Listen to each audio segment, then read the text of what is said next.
গত দিন রাত্রের ফোন 1টা বাজে আমি গরুঘর থেকে গরুটার দুধ দুইছি, দুধ দুই ফোন 1টা বাজে ঘরে গেছি, যাই শোবার পরে আমার ঘুম আই গেছে।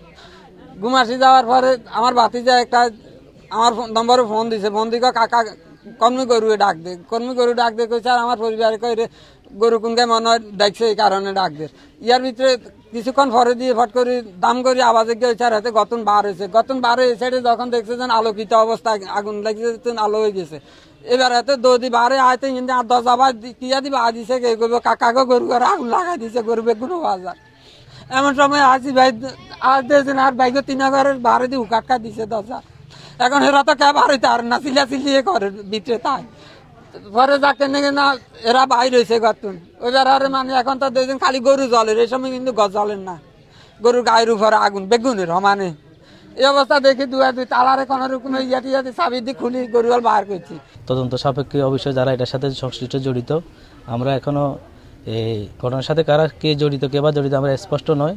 আমি মনে করি আমাদের এখানে প্রশাসন এরা সুষ্ঠু তদন্ত সাপেক্ষে যারা এই ন্যাক্কারজনক ঘটনার সাথে জড়িত এটা উন্মোচন করে দৃষ্টান্তমূলক শাস্তির আওতায় আনা উচিত বলে মনে করি আমরা। যেগুলো 3rd ডিগ্রি বানানো হয়েছে ওগুলো আসলে সার্ভাইভ করে কিনা মানে এটা মুশকিল আছে, আর যেগুলো 2nd ডিগ্রি হয়েছে এগুলো হয়তো টিকে যাবে।